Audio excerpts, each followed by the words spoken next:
ఓం నమః శివాయ శ్రీమాత్రే నమః. మిత్రులకి ప్రియభిలాషులకి అలాగే నన్ను ఇంతగా ఆదరిస్తున్న యూట్యూబ్ ప్రేక్షకులందరికీ కూడా పేరు పేరు ధన్యవాదాలు.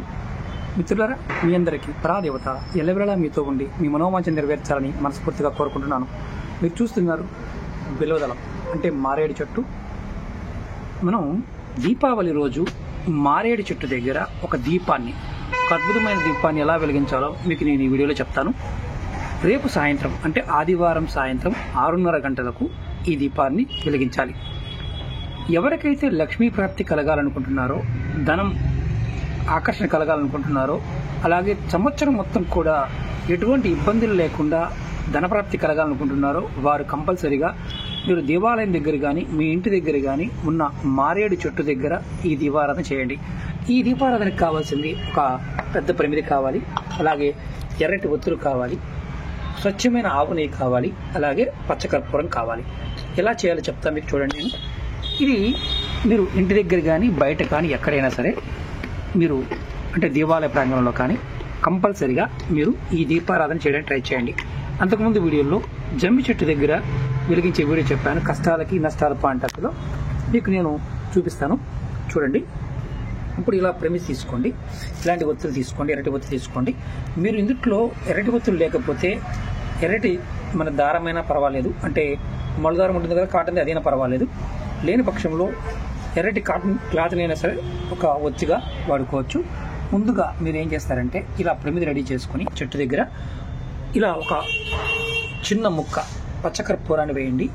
తర్వాత ఆవుని స్వచ్ఛమైన ఆవు నెయ్యి మాత్రమే పోయాలి. తర్వాత ఒత్తిడి వేయండి. ఈ దీపం వెలిగేటప్పుడు ఏంటంటే ఇది ఉత్తరం వైపుకు ఉండాలి, అంటే వెలుగుతున్నది ఉత్తరం వైపుకు ఉండాలి. చెట్టుకి నీరు పోయడం కానీ కొబ్బరికాయ కొట్టడం కానీ ఇలాంటివి ఏమీ చేయాల్సిన అవసరం లేదు. చక్కగా మీరు చెట్టు దగ్గర ఇలా కొత్త ప్రమిదితో ఎర్రటి ఒత్తులతో ఇలా పచ్చకర్పూరం వేసి నూనె పోసి వెలిగించండి.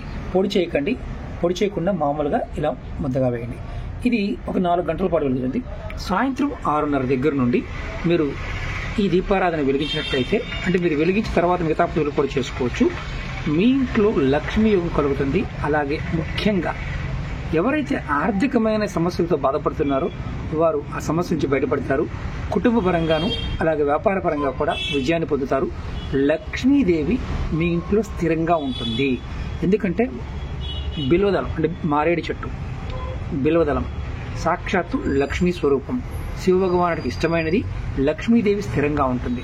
కాబట్టి మీరు ఈ ఉపాయాన్ని ఖచ్చితంగా సంవత్సరంలో ఒక్క సమయం అంటే ఈ సమయంలో విధిగా అందరూ పాటించండి. కుటుంబ సభ్యులు ఎవరైనా ఒకరు వెలిగించండి. నెలసరి ఉన్నవారు మాత్రం చేయకండి. అద్భుతమైన ఫలితం కలుగుతుంది. ఈ ఉపాయం చేయడం వల్ల విశేషమైన శక్తి, విశేషమైన ధనాకర్షణ, విశేషమైన శక్తితో పాటు ధనాకర్షణతో పాటు మీ మనసులో ఉన్న కోరికలు కూడా నెరవేరుతాయి. మీ అందరికీ మరొకసారి దీపావళి శుభాకాంక్షలు. తప్పకుండా మీరు మీ కుటుంబ సభ్యులతో ఈ ఉపాయం చేయించండి. సంవత్సరంలో ఒక్కసారి చేస్తే చాలు. అలాగే మీకు ఈ వీడియో నచ్చినట్టు లైక్ చేయండి, ఛానల్ సబ్స్క్రైబ్ చేసుకోండి, పక్కనే ఉన్న గంట సింబల్ని యాక్టివేట్ చేసుకొని 10 మంది మిత్రులకి షేర్ చేయండి. కంపల్సరీగా ఇది మారేడు చెట్టు దగ్గర ఉత్తరం వైపు వెలిగే విధంగా, అంటే దీపం వెలుగు ఉత్తరం వైపు ఉండే విధంగా చూడండి. ఎలాంటి పెద్ద ప్రమిది తీసుకోండి. మినిమం ఒక 4 గంటలనే వెలుగుతూ ఉంటే ఖచ్చితమైన ఫలితాన్ని పొందుతారు. ఓం నమః శివాయ శ్రీమాత్రే నమః.